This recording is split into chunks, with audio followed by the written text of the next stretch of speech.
बुढ़िया का जादुई चम्मच। बहुत समय पहले की बात है। एक छोटे से गांव में एक गरीब बुढ़िया रहती थी।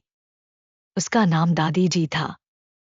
दादी जी के पास कोई संपत्ति नहीं थी, लेकिन वह बहुत दयालु थी। हर रोज वह अपने छोटे से घर में बैठकर अपने बागीचे से सब्जियां उगाती और गांव के बच्चों को खिलाती। एक दिन जब दादी जी अपने बागीचे में काम कर रही थी, तब अचानक एक जादुई पेंगुइन उनके पास आया। वह पेंगुइन बोला, दादी जी, मैं एक जादुई पेंगुइन हूँ। आपकी दयालुता और मदद के कारण मैं आपको एक जादुई चम्मच देना चाहता हूँ। इस चम्मच से आप जो भी खाएंगी वह तुरंत बन जाएगा। दादी जी को विश्वास नहीं हुआ, लेकिन उन्होंने पेंगुइन को धन्यवाद दिया और चम्मच अपने पास रख लिया। पहले तो उन्होंने इसे देखने के लिए कई बार कोशिश की, लेकिन कुछ नहीं हुआ।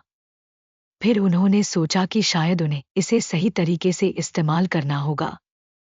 दादी जी ने चम्मच को उठाया और कहा, मैं चाहती हूँ कि मुझे एक गर्म कटोरी दाल मिले। उन्होंने चम्मच को अपने बर्तन में डाला और चमत्कार हुआ। तुरंत ही एक कटोरी गर्मागर्म दाल उनके सामने आ गई। दादी जी की आंखें चमक उठी। उन्होंने चम्मच से और भी कई चीजें मांगी, जैसे रोटी, सब्जियां और मिठाई। हर बार चम्मच ने उनकी हर इच्छा पूरी की।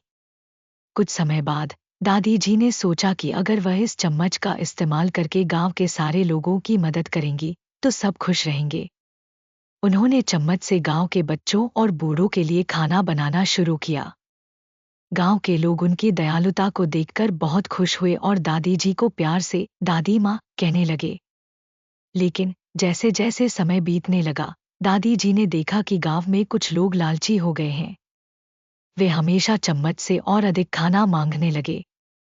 दादी जी को यह देखकर दुख हुआ। उन्होंने समझा कि जादुई चम्मच का सही इस्तेमाल केवल जरूरतमंदों की मदद करना है, न कि लालच में आकर खाना बनाना।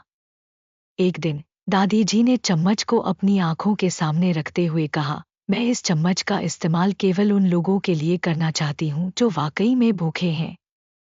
मैं इसे किसी भी लालची इंसान को नहीं देना चाहती। इस बात पर चम्मच ने चमकना शुरू किया और एक आवाज आई, आपकी दयालुता और समझदारी ने मुझे और भी शक्तिशाली बना दिया है। अब मैं केवल आपके दिल की इच्छाओं को समझूंगा। इस तरह दादी जी ने चम्मच का सही इस्तेमाल करते हुए गांव में खुशहाली लाई। उन्होंने अपने गांव के लोगों को सिखाया कि दयालुता और सामर्थ्य